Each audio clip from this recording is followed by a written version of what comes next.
evening, ladies and gentlemen. I am Divinity. I am the Program Assistant in HIV Outreach for the LGBT Center. I will be your hostess tonight, well, one of your hostess. We're going to go into some introductions. On behalf of the LGBT Community Center of Greater Cleveland, our board members, our staff members, our interns, and our volunteers.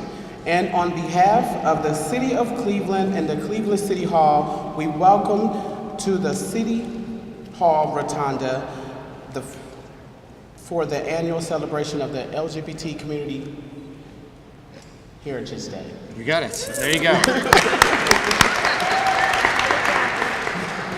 All right, ladies and gentlemen, this is National Coming Out Day.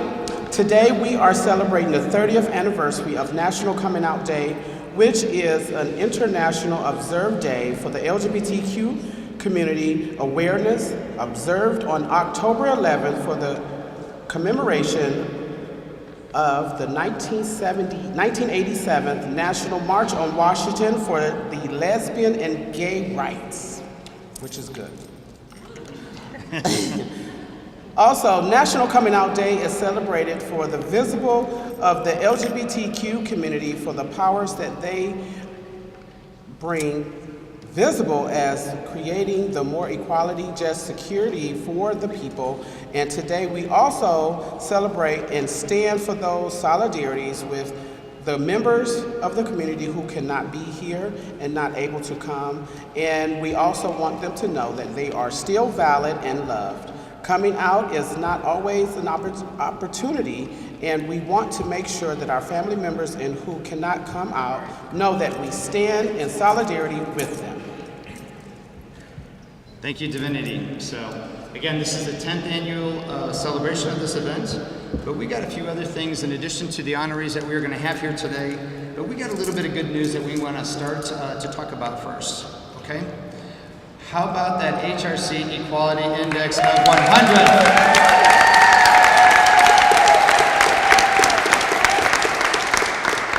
But that would not have happened if it wasn't for our City Council leadership, our Mayor Fran Jackson, making that happen. So please, give them a round of applause. So what does that mean on that Equality Index score of 100? What does that mean? And we went from 81 to a 100 on this. This is so important. This makes a statement that we are an inclusive community here.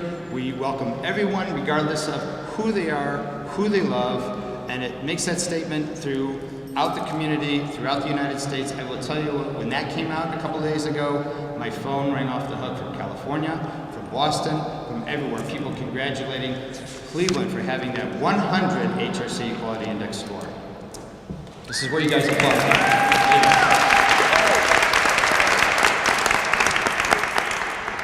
We have another celebration thing that we have here is, how about the county's ordinance that passed a few weeks ago? How about that? Wasn't that great? Wasn't that awesome? Who all was at the event down there for the legislation? Raise your hand, please. Who was down there? Thank you for your support and being down there on that. So, a few of the things that we want to celebrate here also is, you know, Cleveland hosted the Gay Games in 2014. Again, our mayor and city council supported that endeavor that we hosted here. We had over 30,000 people that were at this great event, and the event was held in Paris in August. And Cleveland had the third biggest contingency there, actually the fourth biggest contingency, behind Paris, San Francisco, and New York, and then there was Cleveland, Ohio. So thank you for that too. These are great wins we had over the past year. So again, how about them wins? And a few of the things that we want to talk about too is Phyllis is going to talk about a little bit about the LGBT Center and what's going on with that, so we're going to hear from that a little bit later on. But we also want to talk about a few things that helped get us there to the HRC Equality Index. And I'm going to hand the microphone over to Divinity, who is going to call a couple of people up here to give a recognition. All All right, ladies and gentlemen, we're going to go into some short bios of these individuals that we are going to bring up to speak. We're going to start with Deidre Jones. You guys know Deidre?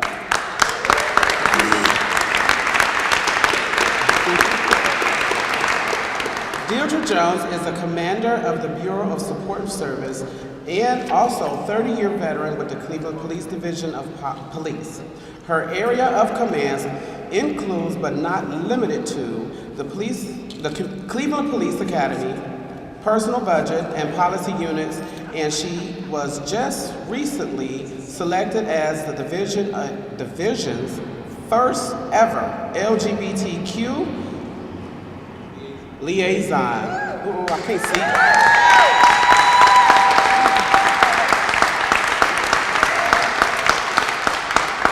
I'm gonna have to pick this up. All right. As a former detective and later sergeant in charge of the detective unit, violence unit, Commander Jones commemorating to the I can't see. Okay, does that work? Okay, here we go. All right, let me find where I'm at. There we go.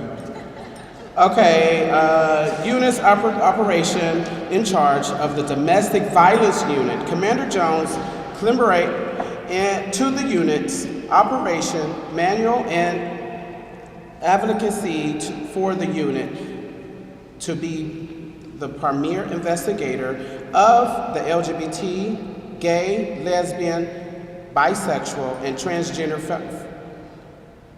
relationships.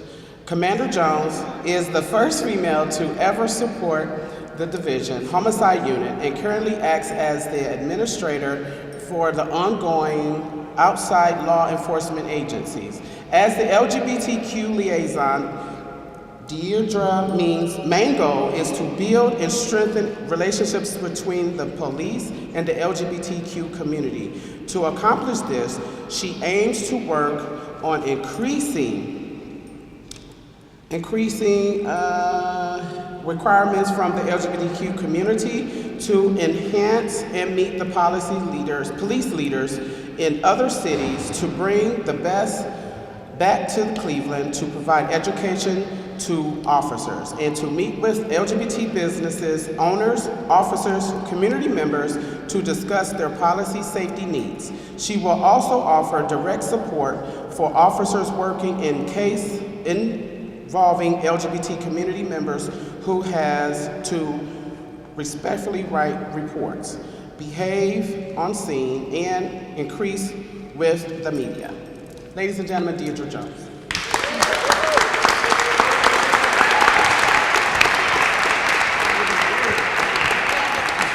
Thank you. I will make this very quick because nobody told me I was actually speaking.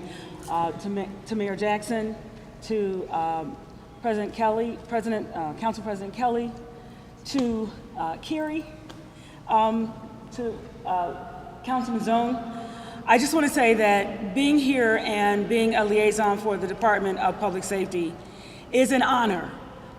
Many years ago, I was afraid to come out, and once I did come out, almost 30 years ago, I finally found my voice. It is my job and it's my role as commander and as the liaison to bridge that gap and to rebuild trust between the LGBT community and the police department, as well as try to recruit and retain as many qualified LGBT members of the Department of Public Safety as possible. I just want to say that we've made some strides. We still have a long way to go, but I do want to let you guys know that just recently, we just approved hires for 2 trans candidates for the Division of Police. And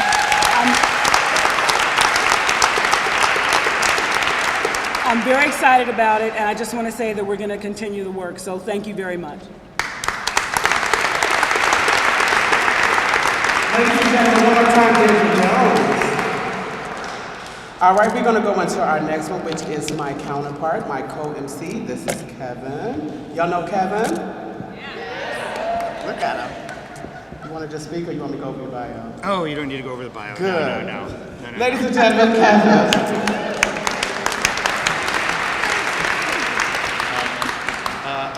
I want to personally thank Mayor Jackson for this appointment that he did, Council President Kevin Kelly, my colleague Councilman Kerry McCormick, Councilman Matt Zone. I call her almost my sister here, Phyllis Harris, Executive Director here, and State Rep Nikki Antonio. This is a great honor to have this here. I have worked with many of you here. I look forward to working with many of you again with this role and continuing to move forward with having be your voice and part of our voice with my team here for our LGBT community and including our friends. Thank you for this honor. Thank you for this honor. Thank you.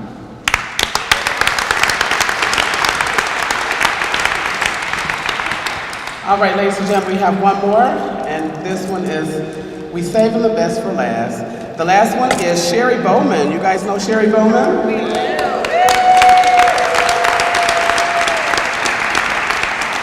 Okay, Sherry Bowman is a native of Cleveland, Ohio, who has been a long-standing activist and organizer for the LGBTQ community as well as the African American community.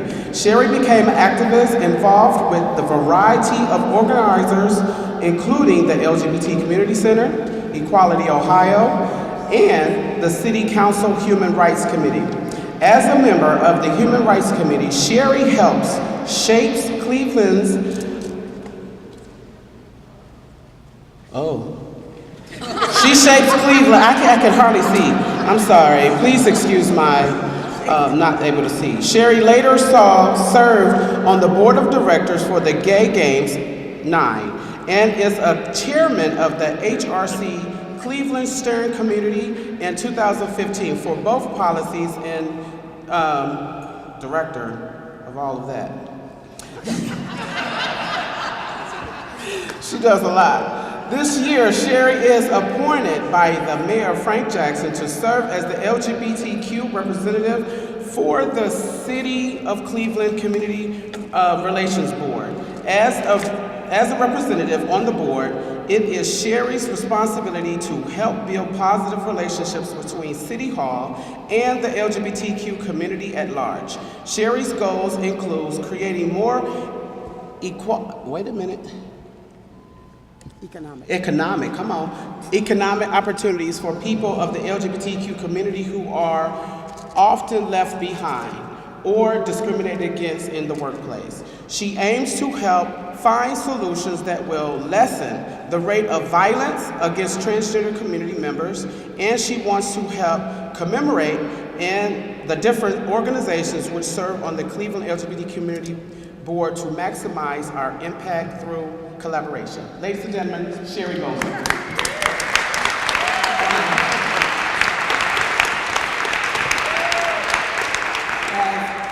Kevin and Gigi both said it is truly an honor to serve the community, the LGBTQ plus community of Cleveland. I want to thank Mayor Jackson for appointing me, my partner in crime and my buddy, 1446, Council President Kevin Conwell, Kerry McCormick, Nikki, Phyllis, Councilman Matt Zone, and Vivian. You got a bunch of things. I just want to take the time to congratulate Rob Rivera, Deidre McPherson, Mary Simon. I am so sorry, but Dr. Heffernan, I didn't meet you, but I did want to meet you. Thank you for all of your achievements. Your awards for what I read are so richly deserved. And thank you for all of your work in the LGBT community. Thank you.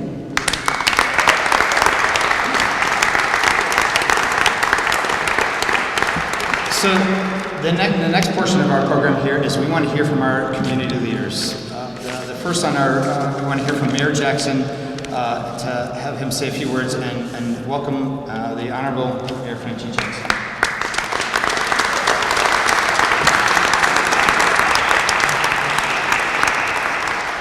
Good evening.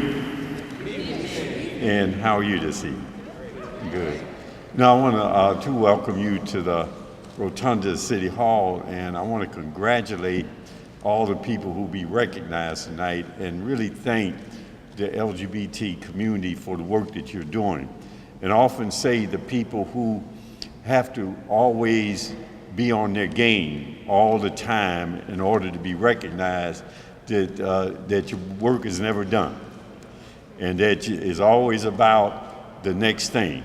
It's always about pushing and agitating and ensuring that you receive the rights that you deserve. And that is what I say to you. And you've been doing it, but you've been doing it in a way that has caused government and the private sector in Cleveland to respond to you, which means you've done it in a very respectable way, professional way, and you've gotten results. So again, I want to thank you for what you've done for the city of Cleveland, and thank you for all of what we've done together to make this a better place for everyone. As Kevin has said, that we are now recognized. We got 100%? 100%. 100%. And even with that, that means 100% is not sufficient. 100% is just an indicator, but it's not the end, it's only a beginning. We have to continue to work. I have a proclamation, Philip. In this proclamation, and I thank you for helping me clean up my mess. This proclamation is a proclamation in recognition of LGBT Heritage Day and declaring October 11, 2018 as LGBT Heritage Day in the city of Cleveland. I want to present this to you.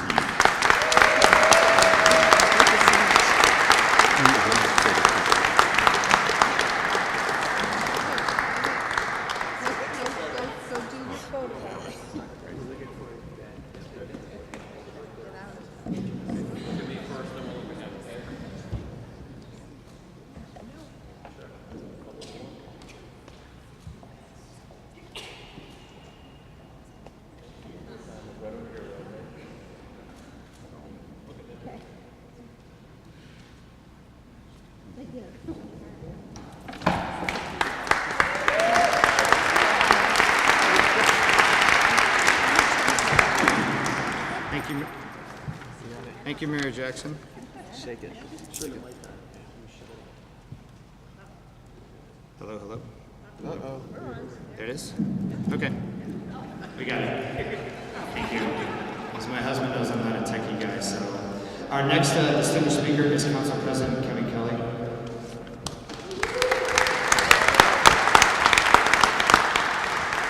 Thank you, Kevin, and thanks for being here tonight. And I've been here before, and I'm very proud to be standing here after we just got that great designation of our 100%.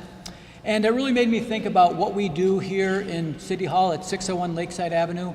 And much of what we do, quite honestly, is kind of boring. It's kind of mundane. It's requirement contracts for elevators at the airport. And it's important stuff, but we do it. But every so often we get to do great things. We get to pass laws that further justice, that further equality, that further the Cleveland community as one community. And we were fortunate to do that just recently, and hopefully that helped in our index rating. But as the mayor referenced, it was really working with the LGBTQ community that was really a great example of effective advocacy. It wasn't easy as we got to the finish line on some of those, but it was also an aggressive, respectful, but we're not going to let this one go attitude. And that's ultimately what really pushed us forward. And as I've said to this group on several occasions, I have signed I have signed tens of thousands of ordinances and resolutions, and I don't remember the number of any one of them, except for 1446-13. That's the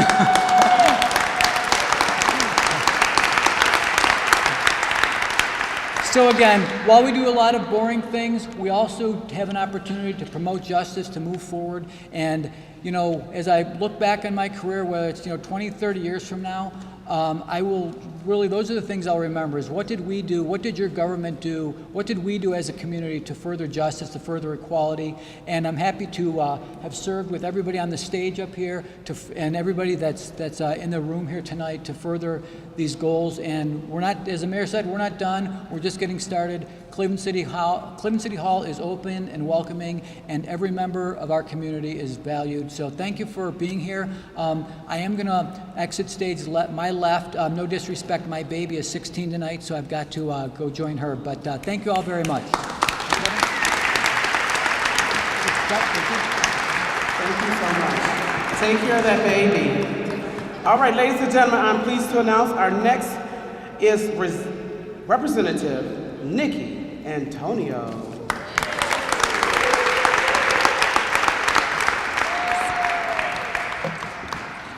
I want to thank everyone responsible for the very size-appropriate podium, because often I'm peering over the top of something, so it's probably not working so well for you, but it's working great for me. No. Listen, I just want to say, my name is Nikki Antonio. I am proud to be an openly gay state representative in the state of Ohio.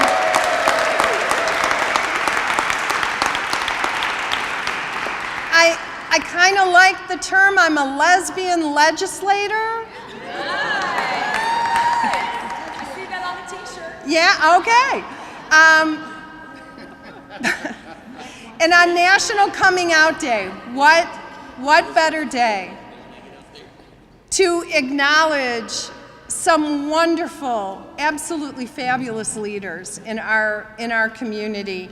Dr. Heckman, who has a stand-in tonight, Thomas Stevel, who's going to do great as his stand-in, acknowledging his leadership in health. Deirdre McPherson, woohoo! Because where would we all be without arts and culture? It reminds us of our humanity. It reminds us that we are more connected and alike than we are different. Mary Zoller for public service.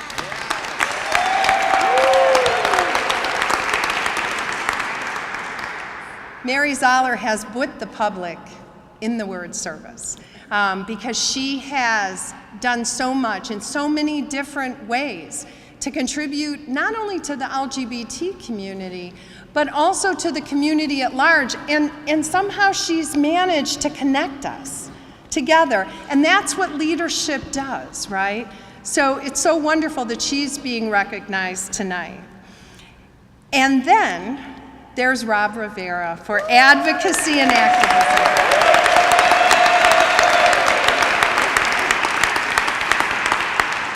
Rob and I have probably known each other the longest on this esteemed panel, and I have to say I'm always proud of the leadership that Rob brings, the voice that Rob brings to things, but I'm gonna cry right now.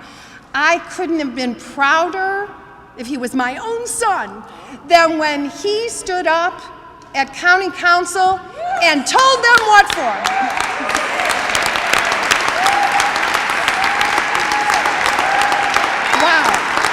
Wow. Because, he always makes fun of me, I talk with my hands. Because that's what leadership looks like, that's what leadership sounds like, and we can't have enough of it. So thank you to all of you, all of the awardees tonight, for your contribution to our community. It is amazing, it is incredible, and I'm so lucky. I posted today on Twitter that, you know, I'm one of the fortunate people that gets to live my life authentically. My family, my children, Ariel and Stacy, my partner / wife / spouse, Jean, support me, have never said, don't let anybody know who we are. And I've been able to live my life authentically. That is not true for so many of us, so many in the LGBTQ community.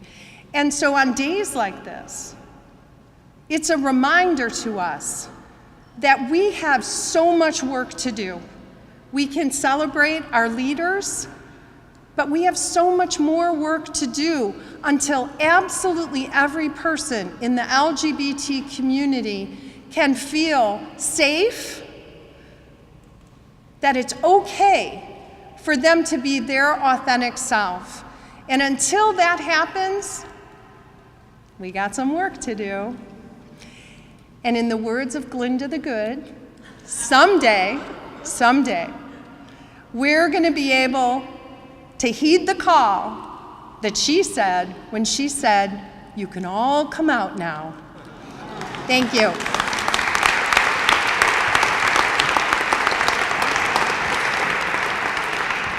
Ladies and gentlemen, our next community leader is Councilman Kerry McCormick. Thank you. I don't know what's best here, but thank you all, and thank you all for taking the time this evening to come out in the beautiful City Hall Rotunda. Again, my name is Kerry McCormick, and I serve proudly as an openly gay member of Cleveland City Council. What I will say is that we live in crazy times, and there are some crazy people behind the wheel right now. And one of the things that has become so important that has been emphasized to each and every one of us on a whole array of issues is how important local action is in the moment. Specifically to our communities here today in the LGBTQ plus community, local action matters and people in position of power matters. And one thing I will tell you, I've been on council for 2.5 years, and leaders don't just support LGBTQ equality. Many across this country don't. And I am proud to have stood with Mayor Jackson, with Council President Kelly, with Councilman Zone, my predecessor, Councilman Simperman, who have stood up, taken a firm stance, and championed issues of the LGBTQ plus community. That is not guaranteed in today's day, but people that were on the ballot in an election, fighting in neighborhoods to tell people that they felt they deserved to be reelected, took strong stances on these, and they did the right thing, and they were on the side of moral history. And I appreciate our leaders in Cleveland for standing up for all of us in that sense. The 4 people being honored tonight, and Mary is one of my constituents, so I have a little special place in my heart for you. But it is an example of that community side, the community-based side of things where people have stood up and fought for what's right. That local action, Cuyahoga County, Armand Budish, our county council members taking a stance, well, 8 out of the 11 county council members taking a stance. That is how we have to stand up now in today's day and fight and make a change. And because each and every one of you in your own way have done that, that has moved the ball in Cleveland, Ohio, and in Cuyahoga County, and in the state of Ohio, and across the United States of America. So we love each and every one of you. We are proud. The city of Cleveland is sending messages every single day that we stand with the LGBTQ plus community. We will be here for what we've already done. We are going to champion what has to come, and we are here, and we've got your back. We are a part of you. We are a part of the community, and your city stands with you. So I thank each and every one of you, and of course I would be remiss if I didn't thank my much, much better half, Edward, who is with us here tonight. For anyone who is in elected office, in many things, but also in the public eye, our better halves often don't get the acknowledgement that they deserve for what they go through. So thank you, Edward. We also just adopted a new puppy, which has brought on a whole new thing from the APL. Anyways, local action is what counts. Local action has happened here and will need to continue to happen here to continue to make ourselves a better community. Love you all. Thank you. How about that? Thank you, Councilman McCormick. So before I introduce our next speaker on here, one thing to Kerry's point, we talked about leadership and change. How about Ohio? #2 state with the most HRC Equality Index scores behind California. How about change? Who would have thought that? I had to throw that out there. You got to mention that before. So our next speaker here is our Ward 15 Councilman, Councilman Matt Zone, who's been an advocate in the many years that I've worked with him and known him. My husband Lawrence and I, we have our small business in his ward, in Ward 15. Our next distinguished guest, Councilman Matt Zone. Thank you, Kevin. So I don't know if any of you noticed, they put all the boys over there, and then Kevin said, "You go sit over there." So, no, that's great. First of all, to all our honorees, congratulations. the beautiful mosaic tapestry that we call Cleveland. And the LGBTQ community is such a part of that. So thank you for each and every one of you for making Cleveland a more accepting community. And congratulations to each and every one of you. You know, I've been on city council 17 years now, and I was always that inquisitive member who would always ask questions and push for change. And I remember when I was a newbie councilman, then Council President Frank Jackson said to me, he says, Councilman, I want you to serve on the Community Relations Board. And so he appointed me to the Community Relations Board when he was our council president. And I remember going to a couple of the first early meetings and saying, well, who is our LGBTQ representative? And we didn't have one. And I said, well, to the director at that time, you know, there's a number of people I think would be fabulous. And so I recommended Ted Wamas. And so as I'm sitting here today, I'm thinking about Ted Wamas and all as he's done to make our city a more inclusive community. And so it's kind of strange having this without Ted here in the room, but we know he's all with us. And I think about Joe Simperman and how proud former Councilman Simperman is to know that somebody like a Kerry McCormick is succeeding him. You know, public service is a hard job. And when you put yourself out there, you really put yourself out there. And when you put yourself out there as an openly gay man or as an openly gay woman like Nikki, you really put yourself out there. But one of the things that I love and so appreciate about Kerry and Nikki is they're incredibly smart. They don't put themselves out there as the gay elected official. They put themselves out there as a smart innovator who's going to make our community better. So Kerry, thank you for what you do.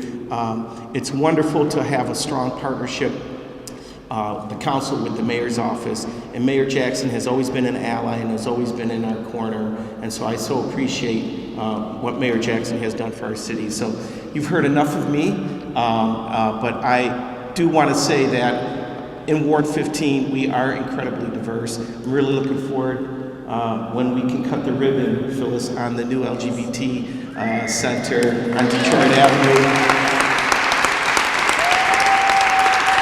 And one of the Ward 15 is in a real resurgence, but probably one of the most proudest projects I've ever had the opportunity to work on was A Place for Us. And Linda Krashenko and her team and others, it's been such a wonderful community asset in our community. So congratulations to all the honorees. Godspeed to you. Commander, you're killing it. We love you. You're doing a great job. And Godspeed to all of you. Thank you.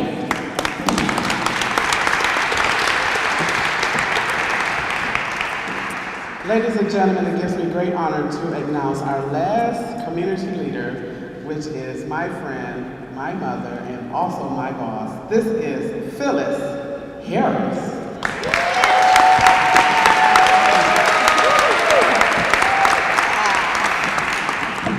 So I like being able to go last because, you know, everyone who stood up here today has done so much to support me in the work that I do as the executive director of the LGBT Community Center. And even when I look out into the audience, I see people who I've picked up the phone, Michelle Tamalo, many others, Dabney, Reverend King is going to be retiring soon, and I got my eye on him, you know, like for support around, you know, what we're doing around our spirituality and other things. And so many people in the audience who've really helped the last 6 years that I've been executive director of the center.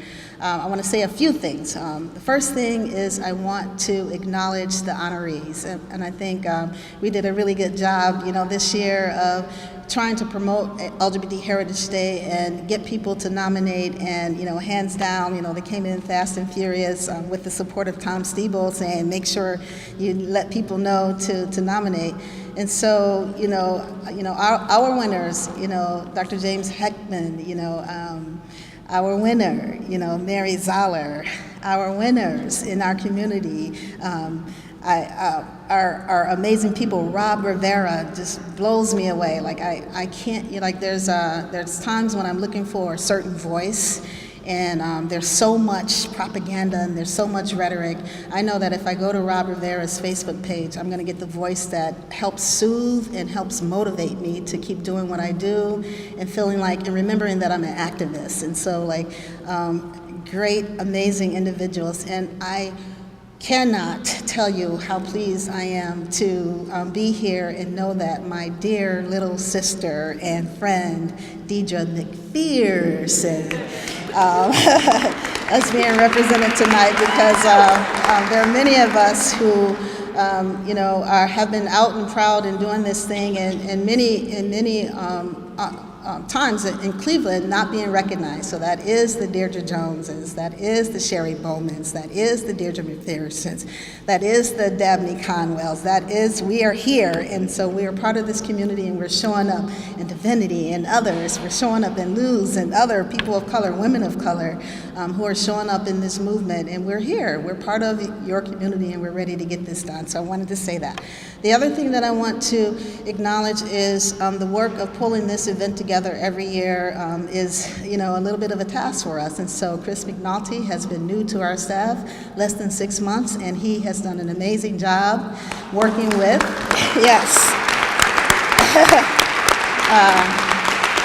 working with Fiasia with the center, Kevin Smaltzer, our council people who stepped up and, helped us out. I know I'm forgetting some folks, but I really want to just take the time to acknowledge them. And then before I tell you a little bit about the center, I want to talk to you about my board and my staff. Tom Schultz is our board president. Cannot be here tonight, so I am representing the LGBT Center with him next to me. The wind beneath my wings in so many ways around some of the amazing things that are both challenging and exhilarating that are happening at the LGBT Center. I'll get into a little bit about that. But I can't do this work without great leadership. We are stressed out. We have, we have a long and amazing I don't know what to call it, a moment in history that we're establishing ourselves as an anchor institution in the Gordon Squares Arts District. And, it takes a lot, to be able to have staff who can continue to deliver without skipping a beat our programs, and then have this whole new project around this construction and what it takes to be a nonprofit with a small budget and get this done and continue the daily operations. So, we got hardworking board members and we got hardworking staff, and I want to acknowledge them both and appreciate them tonight as we are acknowledging those volunteers who do so much for us. And all of you who I can pick up the phone, Suzanne Hamilton, I can call if I have an issue or a question, And so I'm feeling pretty excited about that and thinking gratitude. And so to our city of Cleveland, I am a Clevelander, and I like to tell people, Head Start to Case Western. I remember my St. Clair days going to Head Start there, and a working mom who worked for the audio industry for 30 years, and being on a Case campus and thinking that this wasn't built for me, but I'm here. And so I'm here as part of this LGBT community to give what I can, and recognize that I have all of you as partners. Mayor Jackson, Carrie McCormick, Matt Zone, they know what they've done in the last 30 days to support the center around our construction. They were very modest when they came up here, but really have helped me out on quite a few things as we look at construction cost overruns and what the city of Cleveland has stepped up to do to help us through that process. I haven't forgotten you, Seamus, I see you there, and Gwen. I see, so many people who are partners, Thomas Hahn, part of what we're doing and going forward. So I feel in gratitude, and so I'm happy to be here tonight. I typically dread these kinds of events because I don't like being up here by the mic, even though I like a lot of attention. So I want to say thank you to the City of Cleveland. I want to say thank you to staff, past and present, who have made this event happen. I want to say thank you to all our supporters, because there are a lot of you, and we need a lot more, and we still need your support. And I want to say thank you to all the other LGBT organizations who do great work and who are able to partner with to move our community forward toward equity and the rights that we deserve. So thank you.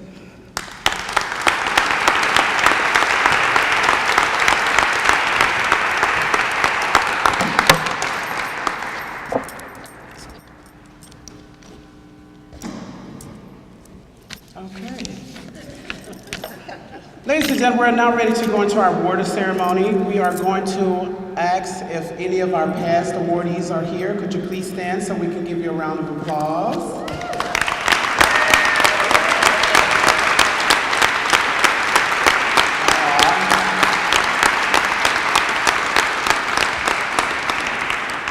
Okay, we are now about to go into our presenters. Please keep it short and sweet to the presenters and as well as the winners.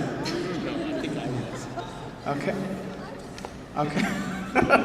Don't forget, once you present you with your presenter and you get your award, Mayor Jackson will present you with the actual award and you will take a picture with him and we will move on to the next one, okay?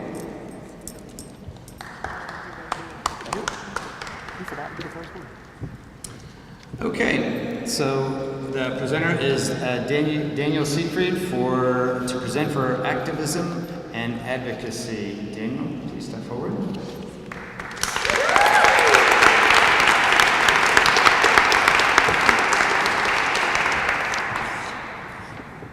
Oh, you're right, the light is terrible.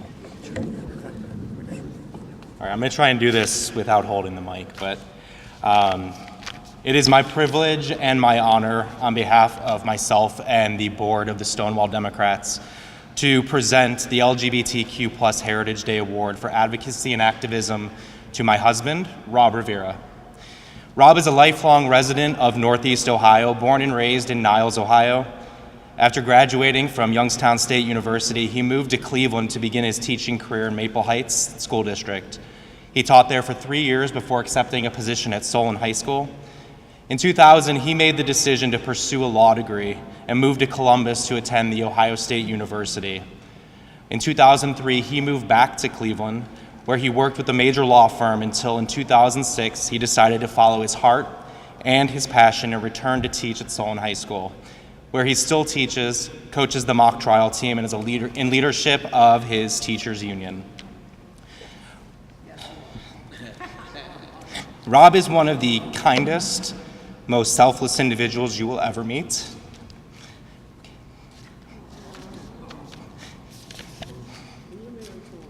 The best decision I've ever made.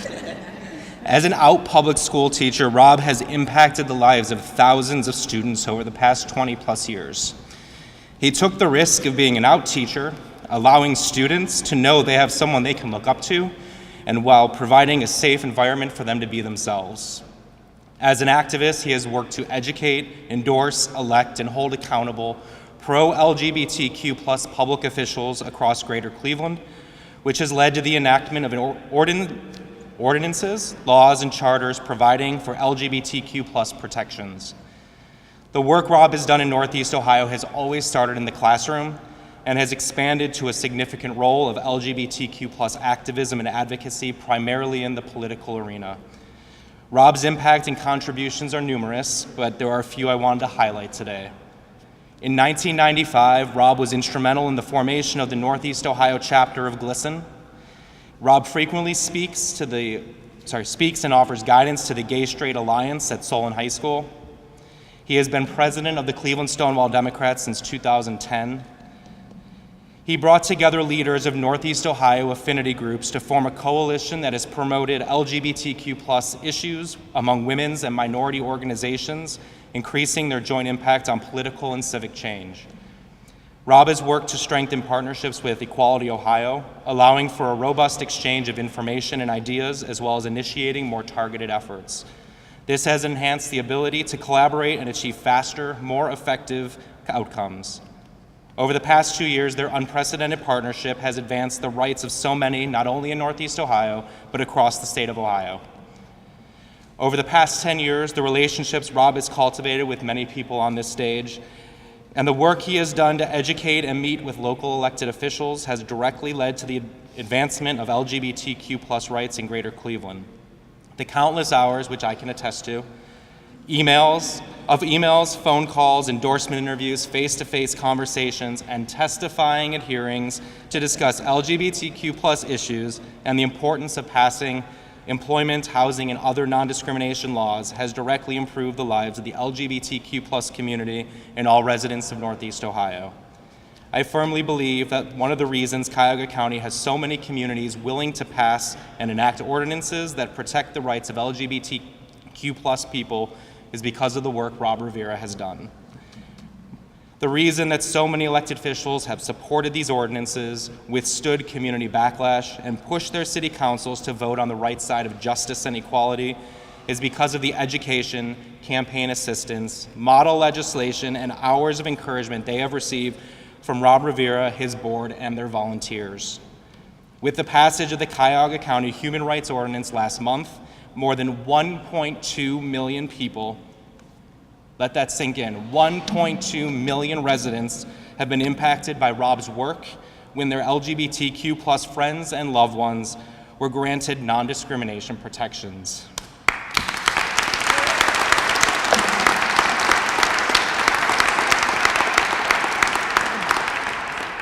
Rob will be the first to admit that he does not do this alone, but tonight we thank you for your tireless advocacy and activism to make this world a better place, not only for LGBTQ+ individuals, but everyone.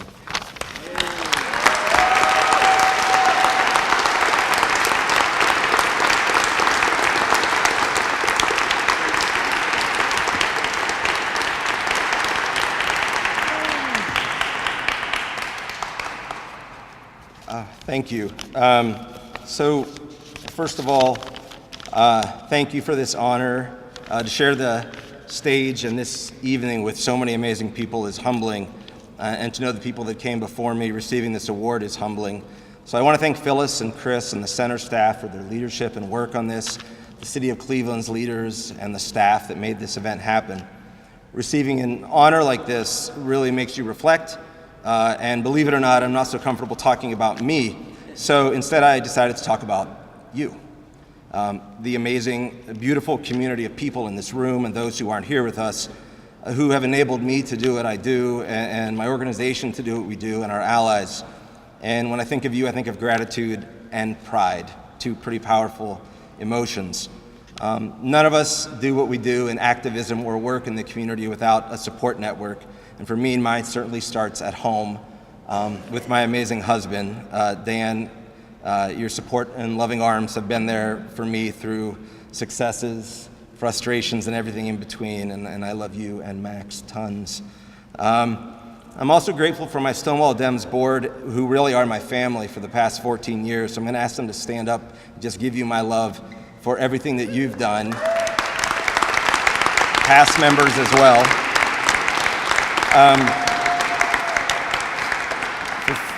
For 14 years, I've volunteered with this organization and others, and I tried to add up the number of candidates we've interviewed and the hours we've spent, and it blows my mind. It's nearly 1,000 candidates and thousands of hours of just educated and meeting and endorsing and supporting these folks. And we don't give up on candidates. You know, we've had candidates that come before us seeking endorsement and support, and it doesn't go so well, but we don't give up. We keep the relationships going and we build the relationships. And I know that by doing this, we've made people's lives better. I also want to thank everyone in this room and other organizations with whom I built relationships and tried to build positive relationships to make our city and our area a better place, from Equality Ohio to the Center, to Trans Ohio, to the Democratic Women's Caucus, Young Black Democrats, the HRC Cleveland leadership team. I mean, the coalitions are everything. It is everything, as we all work from different angles to the same goal. I also need to give a shout out. I thought about where did my activism start, and Dan referenced the years of starting GLSEN. I have to tell you, our first meetings, and Judy Benson is here somewhere, and Judy was there. Our first meetings were in the basement of a man's world. Just so if you don't remember that, it was not Hingetown back then, it was different. And we found a safe place to meet in that basement. Those bar owners opened it up for us, and there were a bunch of teachers, most of us still in the closet, meeting in the basement, figuring out how do we make lives better for our students. And we did. And I gotta tell you that Judy Marazon and Jim Horton and Judy Benson and Judy Montgomery and so many other people, were there, and Nikki Antonio was there. And because of them, I became an out teacher. And I have to tell you that because of them, my union stands with me, my school district stands with me, and not everyone can say that in any profession, let alone in the world of public school teaching. And I'm just damn proud of that and the strength that they gave me.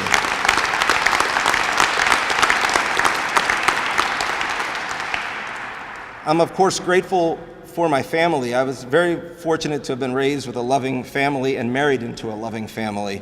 And so those relationships shaped my life. And if you heard me testify at the county council, I talked about this because it mattered. The son of an Irish-German mother and Puerto Rican father who married in 1958 in the Steel Valley. I learned a lot about resilience growing up, and I learned a lot about respect. I also was raised by a very strong woman in my mother, and I've always been surrounded by strong women. And so the idea of strong women is just a fact, and it should be a fact going always.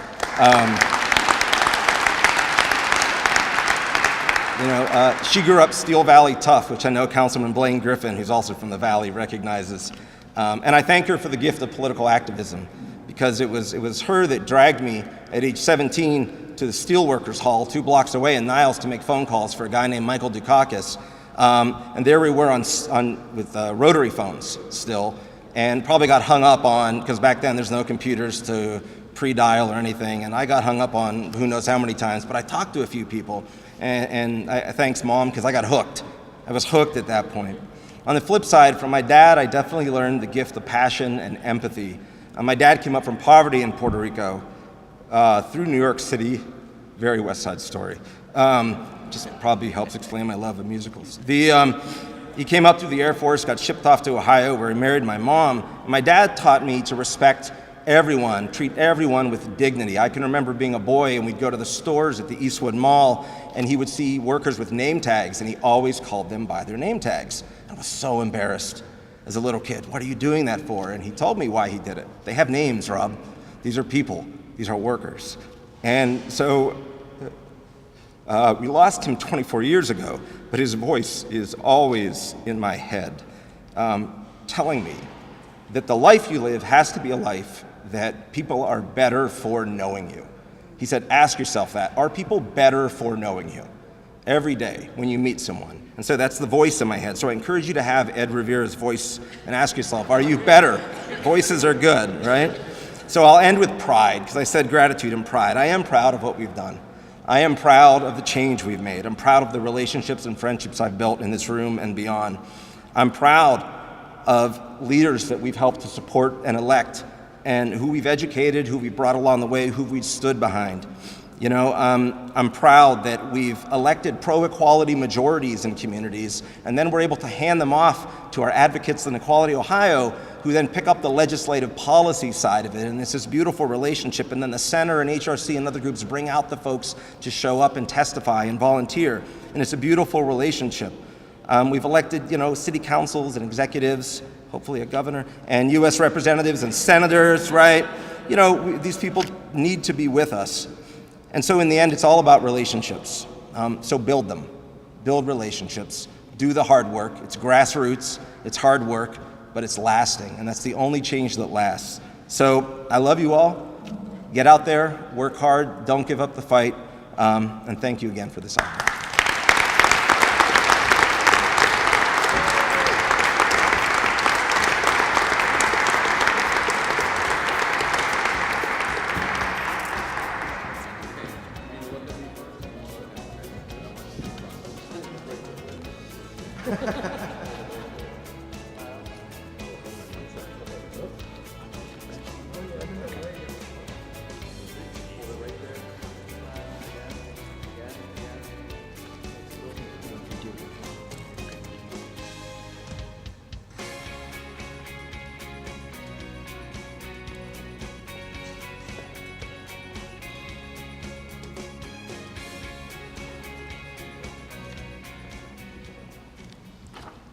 Congratulations, Rob.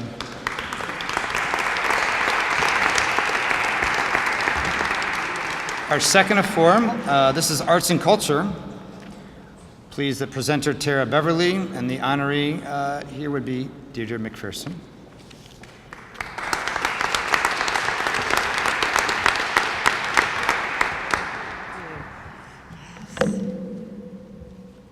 Good evening. Peace and blessings to everyone here. Shout out to all the honorees. And tonight I have the honor of honoring one special honoree. The LGBT Heritage Day Awards in the category of arts and culture goes to my girlfriend, the lovely and beautiful and talented Deidre McPherson.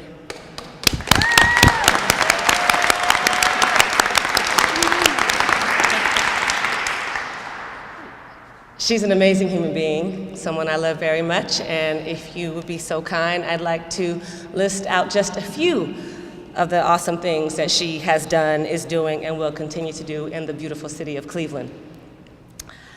She was a panelist for the National Endowment for the Arts Visual Arts Application Review in 2016, where she reviewed, scored, and assessed applications for the NEA funds.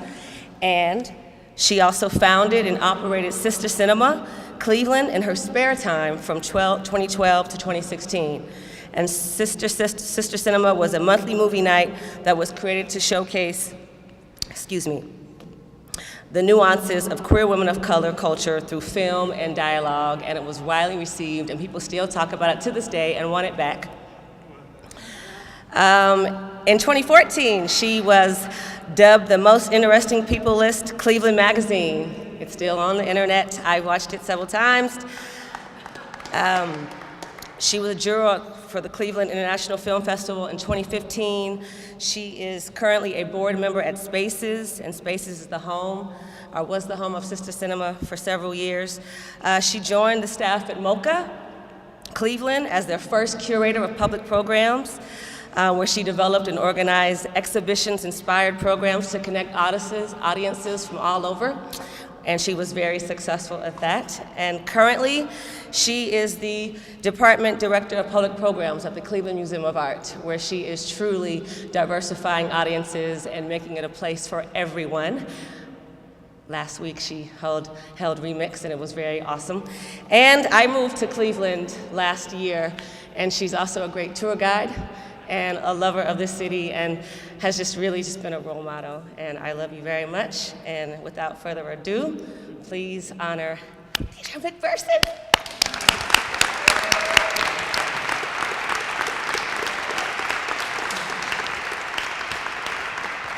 Hi everyone, happy National Coming Out Day. Thank you so much. I am very humbled to accept this award. There's so many people in this room that I admire and respect, and that I've learned from, looking at Luz, looking at Sherry, looking at Seven, everyone on this stage. When I left Cleveland after high school, I was gone for many years, and then I came back in 2009. And when I came back, I didn't really know anyone, and I wasn't out at the time. I was working at an organization that was on a more conservative side, and I was trying to really find myself. And one day I had this idea of starting this event that ended up being Sister Cinema, and I was inspired to do this event because I was having a hard time in this city finding community and finding a place where I could connect with other queer women of color and feel free to be myself. So when I decided to start that program, Sister Cinema started out in Seattle. I didn't know anybody in Cleveland, so I had to figure out how to make this project work. And so the first person that I called was Phyllis Seven Harris, who I didn't know very well at the time. She was a board member at the LGBT Center, but when I told her the idea of screening films about queer women of color on a regular basis and bringing people together to talk about the films and creating this space, she opened up her arms, she shared her resources, she mentored me, and I have so much love and respect and appreciation for you. Starting Sister Cinema really forced me to kind of come out, and it was something that I wasn't ready to do, but I had this calling that was more important, and that was bringing together queer women of color so that we could gather and build community. And it was such an amazing project. It was something I did in my spare time because I thought it was important, but it was incredible because, and it was a gift to present it, honestly, because I met so many incredible people, and I got to collaborate with so many people. And when I got laid off from my job, I thought about what my true self, what I really wanted to do, and I thought about the work I was doing at Sister Cinema. I'd never worked in an art museum. I do not have an art history background, but I used my marketing skills and I used everything that I learned from Sister Cinema and all the resources that I made to make this transition. And it was the greatest gift because it gave me so much gratitude to be able to serve my community in this way. And I just found my true self in a way that has been so fulfilling. So I have a lot of appreciation and thanks for all the people who came to my events, who supported them, who told me they're important, who told me that they mattered. So much appreciation for all our city officials who are making our city a better place and working with us to do this important work. I have so much gratitude for my partner, Tara. We met on Tinder a year ago.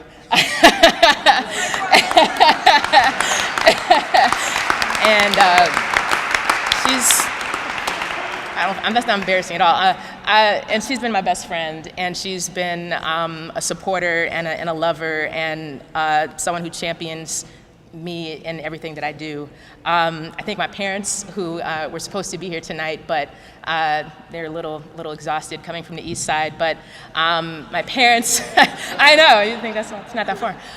My parents are really incredible people that introduced me to arts and culture, that I had an upbringing where I had a lot of access and access to the arts and access to learning about people of other cultures. And the work that I do at the museum, at Once MoCA and now at CMA, I wear my identity as a Black queer woman proudly, and I want to continue helping to make the work that I do at the museum speak to as many people as possible so that they feel like it is a place for them as well. So I take all the lessons that I learned from producing Sister Cinema and all the lessons that I've learned from people like yourselves, Deirdre, I admire you so much, Judy Benson, Mary Zoller, all of the awardees tonight. I love hearing you speak, and I love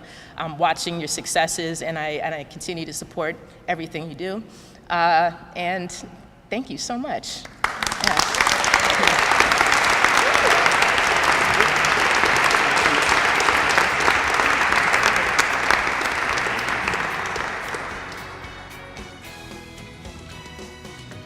Thank you, Deirdre McPherson.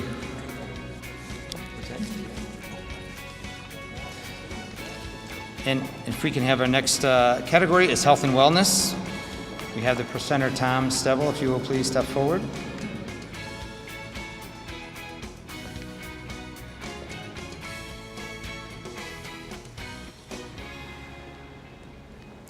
And if we can also have Dr. James Heckman also, please, representative.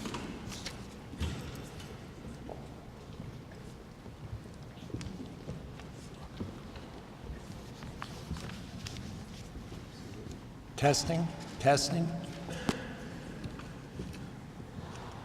The LGBT Heritage Day Award for Health and Wellness goes to my friend, Dr. Jim Heckman. The friends and colleagues of Dr. Heckman who nominated him listed 3 common reasons Dr. Heckman should receive this award. Firstly, there's the Cleveland Aquatic Team, Cleveland's only LGBTQ inclusive swim group. Not only did Jim found this group, but he led the team, recruiting new swimmers, collecting donations, and securing sponsors. By the time the Gay Games got here, Jim was team captain and led the group to 81 medals at the Games. His example continues to inspire the team's current leadership. Another factor was Dr. Heckman's work with the Cleveland Clinic's Clinic Pride Employee Resource Group. As co-chair, Dr. Heckman led this Pride employee group in projects promoting LGBTQ advocacy, community service, and education. Dr. Heckman could be found teaching medical students, nurses, clinical staff, etc., in topics of LGBTQ health and the delivery of culturally affirming care. In addition to teaching, Dr. Heckman was instrumental in improving electronic health records by developing tools for best practice and clarity for preferred names and pronouns. Finally, Dr. Heckman collaborated with professionals in various medical specialties to create a network of providers for LGBTQ patients. His drive to deliver care to LGBTQ patients culminated this year in the creation and the building of Cleveland Clinic Center for LGBTQ Health, which now has a home in the Lakewood Family Health Center.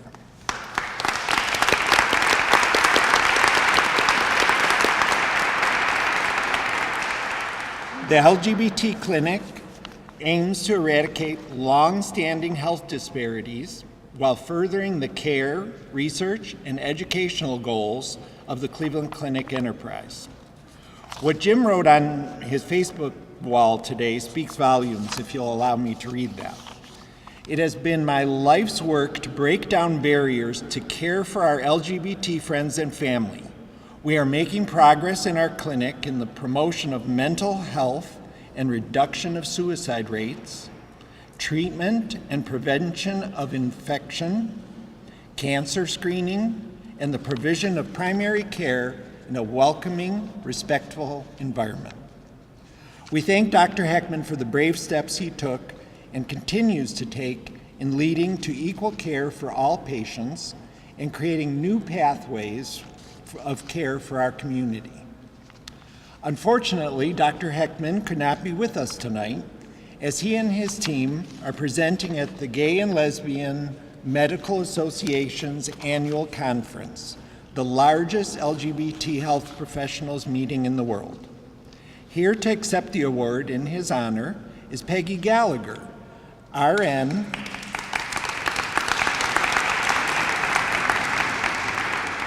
and primary care coordinator for the LGBT Clinic.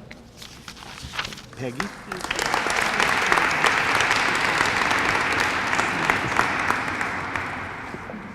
Hello. So good evening. I'm happy to be here to represent Dr. Heckman. He asked that I speak on his behalf, so here I go. I am in third person, obviously.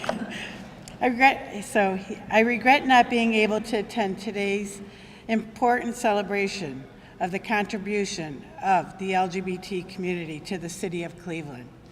I am currently away at the National Conference of LGBT healthcare providers, sharing some of the news of the many great things happening in Cleveland. I would like to thank the City of Cleveland and the nominating committee for this award.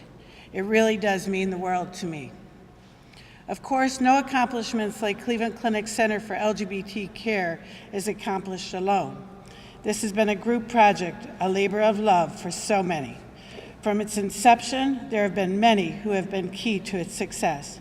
I'd like to thank Kelly Hancock and Steve Jones for executive leadership to bring this project over the finish line.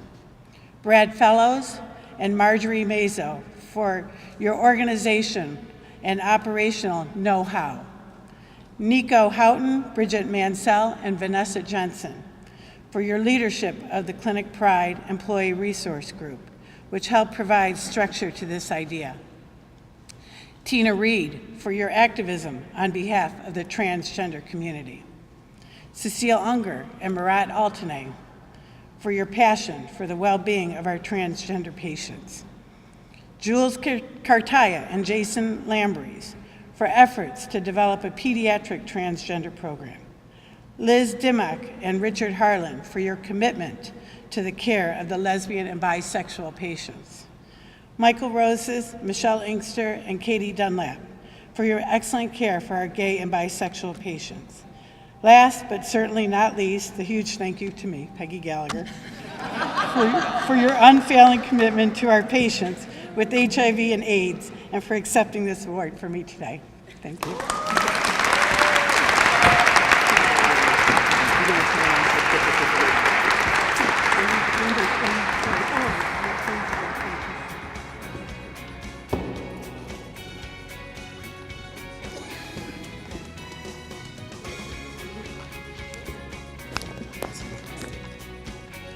Ladies and gentlemen, and for our public service presenter, this is Michelle Tamalo. Tamalo,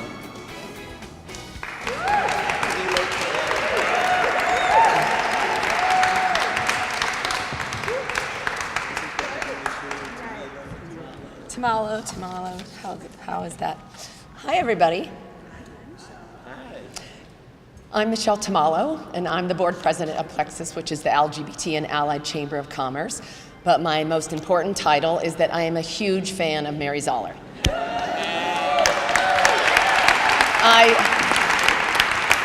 I am thrilled to be here tonight to celebrate her and Rob and Deidre and Dr. Jim. I have written my remarks because I could go on and talk about this wonderful woman who has done amazing things for our community. Not only for what you have done, but for who you are is why we're honoring you tonight. And you are the embodiment of public service. One of the great things about tonight that you all have seen is that we get to learn a little bit about the people whose contributions we might not know about in the past, their experience and things like that. And so I wanted to share a little bit about Mary as well. Most of us know Mary from her enthusiastic, long-time investment in the LGBTQ community here in Northeast Ohio. And prior to that, she worked for 20 plus years in the broadcast industry. You should have been in front of the camera, in marketing and sales of special effects video equipment to TV stations and facilities across the world. And through that work, she lived in Florida and Utah and Europe and California before returning to her home city of Cleveland.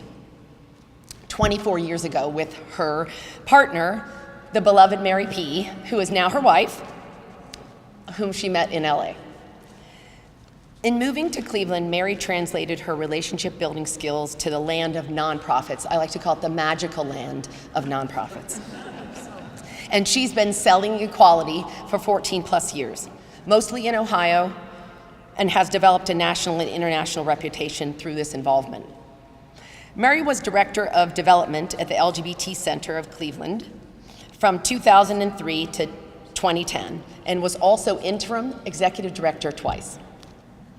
So I'll make a quick translation. That's 7 years in regular time, and for LGBT leadership organizations, that's 21 years. Woo! So that's amazing. In Tom Stiebel's nomination of Mary, he mentions that the staff at the LGBT Center then and now has to wear many hats. Mary did just that, no matter what her title was. She was at the center during some tumultuous times and was on the front lines of the struggle for equality and made a very visible representative to the community. She's one of the reasons that the center was able to write its course and survive to continue on to be the thriving center that it is today. So when Mary heard that our region was bidding for the Gay Games, she knew she wanted to be part of something that could change hearts and minds in such a broad and deep way. She got her wish and worked for GG9 for 3 years, and we all know what a lasting impact GG9 had and continues to have on our community. And on a personal note, it was through my work on the Gay Games that I got to know Mary. And while the games were an amazing success, you can imagine those 3 years leading up to it wasn't all rainbows and unicorns, people. I was immediately drawn to her vivaciousness and her sense of fun, and quickly came to respect her willingness to connect with people, her seemingly effortless ability to fundraise, her willingness to connect with people, and I was inspired by the grace under pressure that I saw on more than one occasion. I'm so thankful to call Mary my dear friend and colleague through that experience. After the Gay Games, Mary told me that she wanted to figure out how to take that momentum and create lasting change. That's the kind of change that comes when we change laws. And so she went to work for Equality Ohio, the statewide advocacy organization. Her work with the center, the Gay Games, and Equality Ohio, plus her support of community shares and pro-LGBTQ political candidates and HRC and many other social justice causes all have a common thread: people and community. We proudly present this award to Mary for leading, representing, volunteering, advocating, assisting, and guiding the LGBTQ community in Greater Cleveland. You are a true community servant, and as Rob said, you definitely have made us all better by knowing you.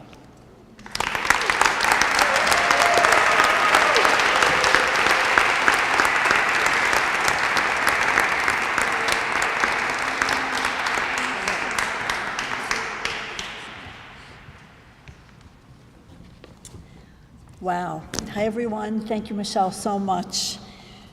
And I want to also thank Phyllis Harris and that dedicated rock star staff at the amazing LGBT Center, and Mayor Jackson, and Council President Kelly, who had to leave, and Carrie McCormick and Matt Zone, and everyone here tonight, and especially Tom Stiebel, who nominated me for this award. Thank you so much. I'm very grateful. I'm grateful to be surrounded by all of you wonderful activists and advocates who care about making a difference and creating real change, about making our entire community better and more just for everyone. I come to this award ceremony every year when I can, almost every year, and I just love it. It celebrates our community. In fact, I remember in 2003, I just gotten these rainbow peace sign earrings, and I remember wearing them that year, and I thought, what am I gonna wear tonight? You know, I gotta wear rainbow stuff, so I have them on tonight. And this award means so much to me because from a young age, I was raised to notice and think about the need for social justice and to take action to create change. I witnessed examples every day from my parents. My mom is here tonight, sitting with my wife, Mary. Still sort of sounds weird to say wife. Thank you so much, Mom. And I know that my dad is here too in spirit from heaven or wherever he is. And I also want to echo something that a few people said tonight about the partners of people who do a lot of work in the community. It's not all rainbows and unicorns. Like Michelle said, it's hard, and Mary has to let me go out of the house a lot more than she wants to do this work. And so I really want to thank you for that and always being supportive and helping me pick my outfits and helping me rehearse my speeches and the things that she's my stylist. You guys wouldn't believe it, but she is. So today on National Coming Out Day, I want to come out to you about something. I'm not actually as fun-loving as you think I am. Really? What do I mean by that? I mean that when I'm doing my work in the community, it often looks like all fun and games, like I'm whipping it up at a cocktail party or a festival, but it's so much more than that. It's very strategic, and it's working the room. It's working the room to make everyone feel included and part of the action, to stop and talk to everyone and listen to everyone, to as many people as I can, so that everyone feels really a part of the community. Because when people feel a part of something, they're more willing to contribute to it. They're more willing to contribute their money, their house for a big fundraiser, their time and themselves. And a lot of people here in the room have contributed things to things I've worked on in the past and their houses for big fundraisers. I'm looking at Kate and Karen, for example. So I see many of you nodding your heads when I say that about working the room, and it's strategic because I know you all do it too. And so it's good to acknowledge that. And I like to bring it up to give us permission to have fun in our work and to remember that a little kindness goes a very long way in building community.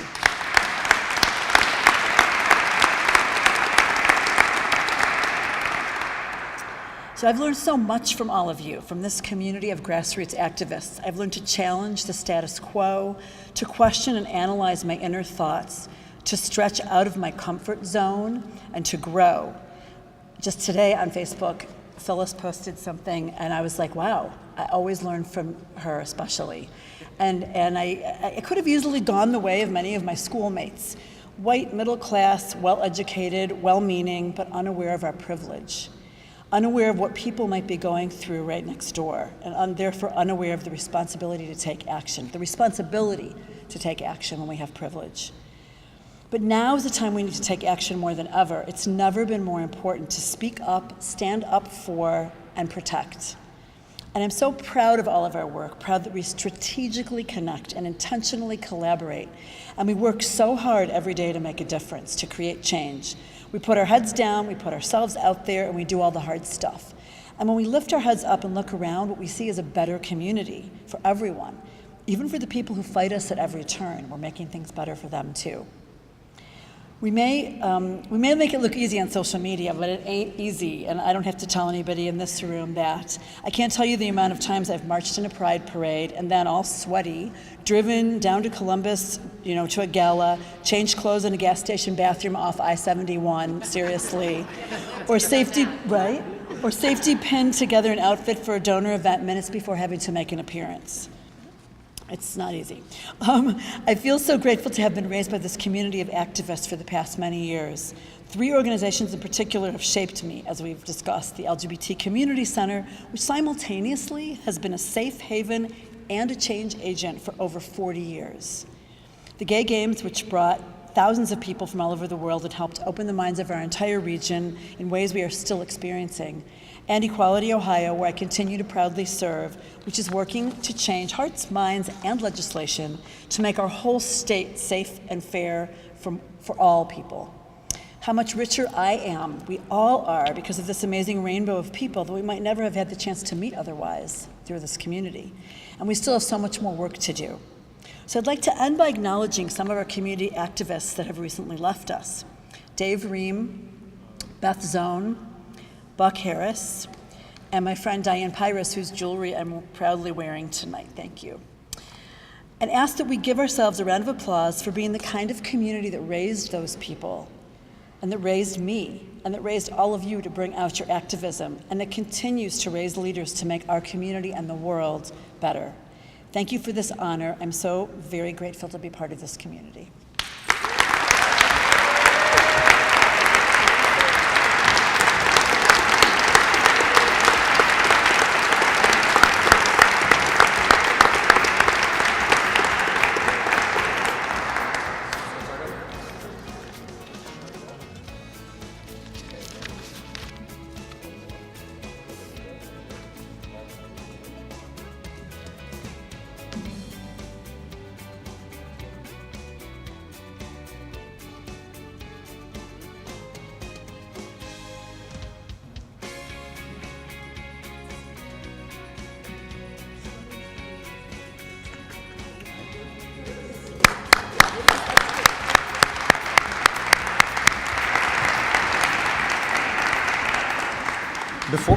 Thank you all. Before we close, there's just a few other final remarks before we can get you to the food and the wine there.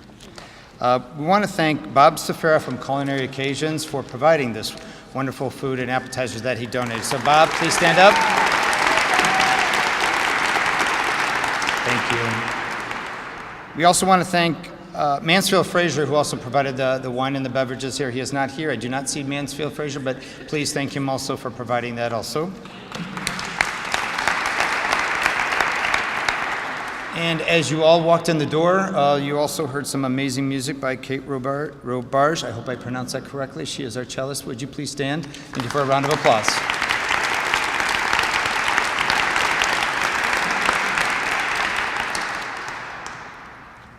On final remarks, I want to also thank my husband, Lawrence Carter. Lawrence Carter, will you please stand up for having to put up with me on a lot of things on various nights, as you all know. And then a couple other people, we've heard many mentions about community and people being together here and all of us and what we do in leadership. And you know what, though? This is a great community. I have to say this is a wonderful community. I know mostly everybody in this room. Those of you who I don't know, I look forward to getting to know you. We have guests here that made a comment earlier about how wonderful our city is. We have Prism Magazine who made comments about that. They're here in the audience. They drove up from Columbus. We also have people who came here and fell in love with our city who moved here. Roz Cordo and Gail Palmer, please stand up. They moved here from New York and Anchorage, Alaska. They're shy. But thank you for all being here on this, and thank you, Mayor Jackson, Carrie McCormick, Councilman Matt Zone, Phyllis, And I want to turn this over, final remarks by Divinity, and then we're going to head to the wine and the food. All right, ladies and gentlemen, it's about that time. I don't really need a microphone, but the people that's recording. All right, ladies and gentlemen, we want to just say thank you guys for coming out, taking time out of your busy schedule to come here and support the LGBTQ community. And on behalf of the LGBT Center, please come by, drop by, even if it's just to say hi. I remember seeing you. Come by. We have a lot of good programs going on there, so please come by and say hi. Thank you to the mayor, councilman. We have a lot of councilman's representative. We have a lot of people here. And thank you all for coming out. God bless each and every one of you. Drive safe, and don't forget LGBT Center.